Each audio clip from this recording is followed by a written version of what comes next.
আর এই অভিযানের অঙ্গ হিসাবে আমরা আজকে ভোররাত্র হইতে কাঞ্চনপুর থানা এলাকায় বিভিন্ন জায়গায় রেড চালাই।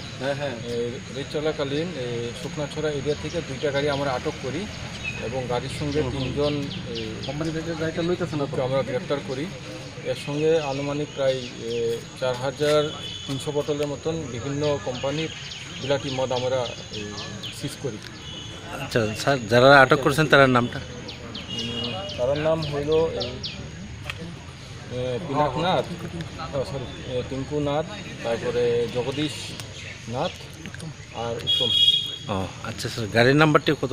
গাড়ির নাম্বার হলো TR05G 1926 একটা, আর TR05G 1890 বুলের পিক আপ দুটি। আচ্ছা স্যার, তারা কতদিন ধরে এই ব্যবসা চালিয়ে যেতেছে? তারা অনেকদিন ধরে এই ব্যবসার সঙ্গে জড়িত এবং অনেকবার তারা ধরা হয়েছে। ধরা হওয়ার পরে আমরা কোর্টে প্রেরণ করি, কোর্ট থেকে জামিন নিয়ে তারা এই ব্যবসার সঙ্গে আবার জড়িত হয়ে যায়।